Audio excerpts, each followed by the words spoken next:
Assalamualaikum warahmatullahi wabarakatuh. Saya Zulfa Khalida dari HTM 2A. Link saya 121 031 930 30. Hari ini saya akan mengidentifikasi suatu jurnal, dan ini jurnal pertama yang akan saya review atau saya bacakan, yaitu yang berjudul Partisipasi Masyarakat dalam Pembentukan Perundang-undangan untuk Mewujudkan Kesejahteraan. Jurnal yang dibahas pada review kali ini ialah salah satu jurnal karya Djoko Rizkiono yang pada hakikatnya mengulas terkait isu perundang-undangan yang merebak di lingkungan berbangsa dan bermasyarakat.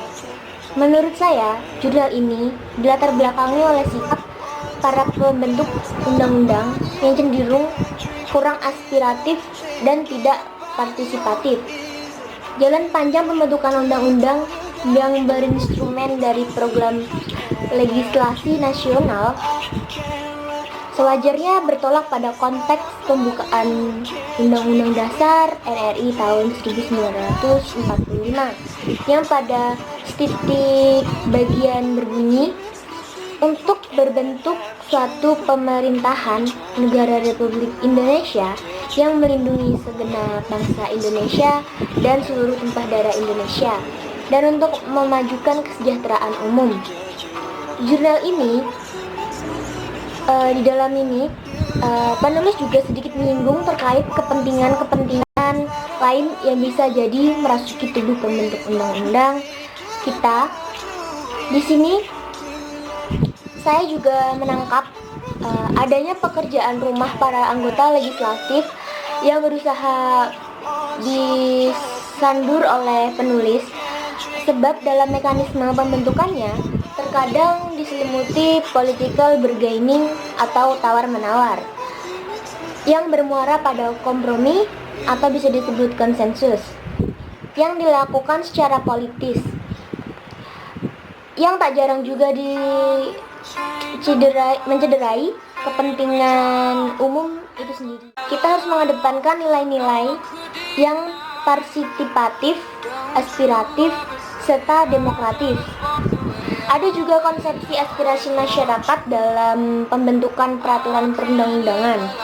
Aspirasi masyarakat adalah serangkaian kegiatan berupa tuntutan ataupun perlawanan terhadap suatu kebijakan yang dilakukan secara sistematis dan terorganisir. Tujuan untuk mempengaruhi pembentukan atau perubahan kebijakan sebagai upaya penyampaian kepentingan masyarakat. Untuk merepresentasikan ide, rakyat tetap dapat menyuarakan aspirasinya melalui berbagai media, baik media cetak, media elektronik, dan media konvensional lainnya, yang secara konstitusional dijamin dalam rangka penghormatan terhadap hak asasi manusia. Dengan memahami pentingnya aspirasi masyarakat pada materi, muatan akan lebih berpihak untuk kepentingan rakyat. Adanya penyelewengan terhadap materi, muatan akan lebih berpihak untuk kepentingan rakyat. Muatan yang ditujukan untuk kepentingan rakyat berarti mengingkari hakikat keberadaan undang-undang di tengah-tengah masyarakat itu sendiri. Partisipasi publik dalam proses pengambilan kebijakan yang mengikat seluruh warga adalah cara efektif untuk mencapai pola hubungan setara antara pemerintah dan rakyat. Itu dikutip oleh Handoyo.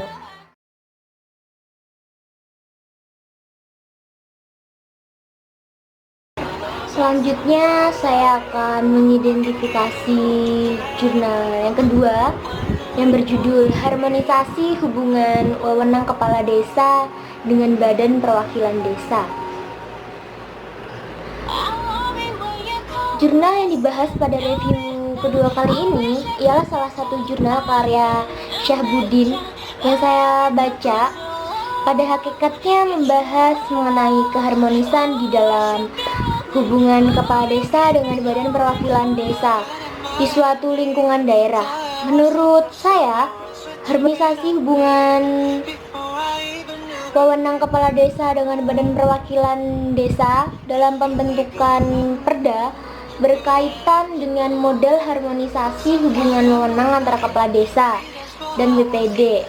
Dalam menyusun peraturan desa, dapat disimpulkan bahwa secara yuridis kepala desa dan BPD sehingga sinergitas keduanya menjadi hal utama dalam melahirkan peraturan desa yang sesuai dengan kebutuhan pemerintah dan masyarakat desa. Dalam mewujudkan sistem tata kelola yang mandiri dan sejahtera, serta sesuai dengan asas pembentukan peraturan dengan desa yang mengedepankan keadilan, kepastian, dan kemanfaatan. Sumber daya aparatur penyelenggara pemerintahan desa merupakan aspek fundamental, khususnya berkaitan dengan penyusunan dan pembentukan peraturan desa untuk kepentingan penyelenggaraan pemerintahan di desa. Dalam penata laksanaan peraturan desa disebut tidak multitafsir dan bertentangan dengan peraturan-peraturan yang ada di atasnya.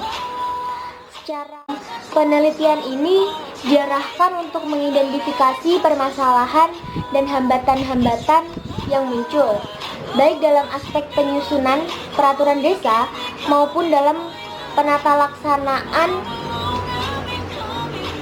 peraturan-peraturan tersebut dalam masyarakat, serta mengidentifikasi sejauh mana penyusunan peraturan desa tersebut bertentangan dengan peraturan-peraturan yang ada di atasnya.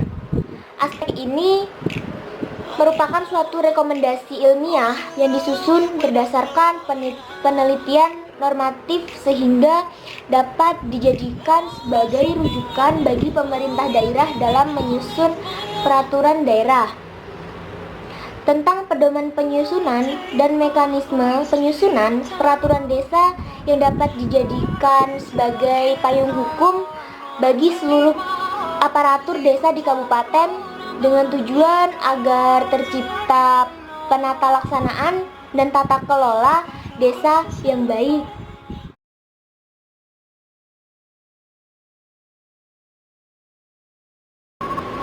Oke, sekian dari saya, kurang lebihnya mohon maaf. Billahi taufiq wal hidayah. Wassalamualaikum warahmatullahi wabarakatuh.